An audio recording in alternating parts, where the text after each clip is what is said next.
Yep. All right, good morning. My name is Captain Tim Hollifield. It's H-O-L-I-F-I-E-L-D. Y'all ready? All right, this morning, just before 3 a.m., deputies with the Montgomery County Sheriff's Office attempted a traffic stop on a vehicle that was traveling southbound on the feeder road from Sawdust Road. The vehicle failed to yield right away, failing to stop for the deputies' emergency lights and siren. It resulted in an approach to a already existing crash scene where the suspect vehicle came to the stop. As the deputy exited his vehicle, the suspect threw the vehicle in reverse while racing the engine, slamming into the patrol vehicle, knocking the deputy to the ground. Deputy, fearing for his safety and those of the emergency personnel that are on scene, discharged his weapon. The suspect stopped the aggressive driving. He was provided emergency life-saving attention at the scene and transported to the hospital. Deputies also received medical attention, and one was transported to the hospital for injuries he sustained at the scene.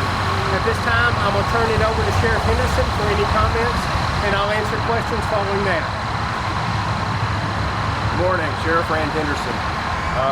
Had another one of these officer-involved shootings today. We've had too many of these in Montgomery County, but thankfully, God has blessed us to allow our deputies to go home and sleep with their families tonight. So we're prayerful that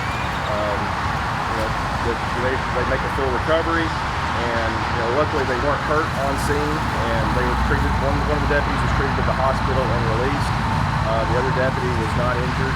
Our prayers are also with the family of the suspect, and that we also pray that this ends. That we're tired of the violent crime that continues to rise, and we're combating it every day to ensure that the residents in Montgomery County remain safe and secure in their homes. Got any questions? Just a little bit of clarity. So the officer that was pursuing, he got out of his vehicle, and then the person backed up into the cruiser? Correct. He was in the process of stepping out of his vehicle. Correct. So the deputy who was initiating the traffic stop was actually in the process of exiting his vehicle, standing in the door. As the vehicle slammed into the patrol car, the energy and inertia from that knocked the deputy to the ground, being struck by the door itself. What type of vehicle was the suspect driving? I don't have that information. Okay, was it a Tahoe or a cruiser in the patrol car? It was a Tahoe. The person that backed into the cruiser, were they struck at all? Yes, they did sustain gunshot wounds and were transported for those wounds. Do you know where or their condition? I do not have any of that information right now. Sorry for clarity again. So he backed up into him at the original traffic stop? No, right here. Oh, right here. Okay. Right there. Gotcha. What was I going to ask? I had a great burning question. Talk about the efforts of that deputy and about that. The efforts of the men and women of law enforcement today have changed dramatically, right? They don't just pull people over and write speeding tickets today. They do counseling. We do mental health crisis. They have to evaluate for that. They carry tourniquets. They provide life-saving first aid, medical first aid on scene. That's the kind of men and women you have serving you today. These officers, despite having to discharge their weapons, immediately engage in emergency first aid to the person who was trying to injure them at the time. And that happens not just here in Montgomery County, but across this nation. And the men and women of law enforcement truly do not know when they pin on their badge and step in their car every day whether or not they're going to go home to their families. This matters. The person who was in the fleeing car, an adult, a man, a woman? An adult male.